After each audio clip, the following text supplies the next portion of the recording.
We are now going to begin our discussions of life on planet Earth as it has arisen over many millions of years and billions of years in some cases.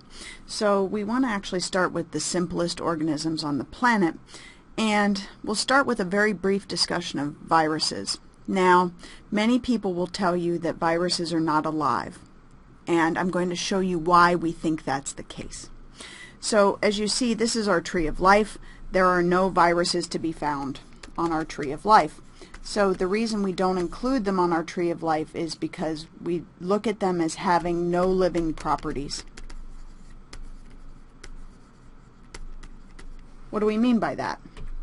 Well, we look at them as not being alive because they lack a lot of important things for life. They don't reproduce on their own.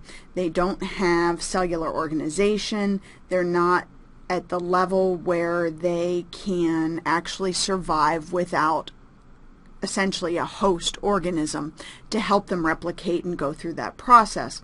Now, they do consist of either RNA or DNA, okay, but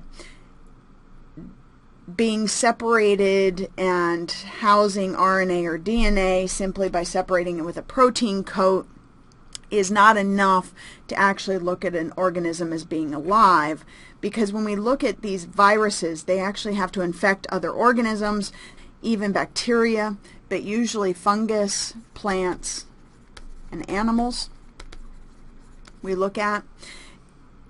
But they're absolutely everywhere, so we do have to give them at least a nod of recognition when we look at our tree of life, because in a milliliter of seawater there's about 10 million virus particles. So we have to think about them as being something that will influence our tree of life and will certainly influence how our organisms behave.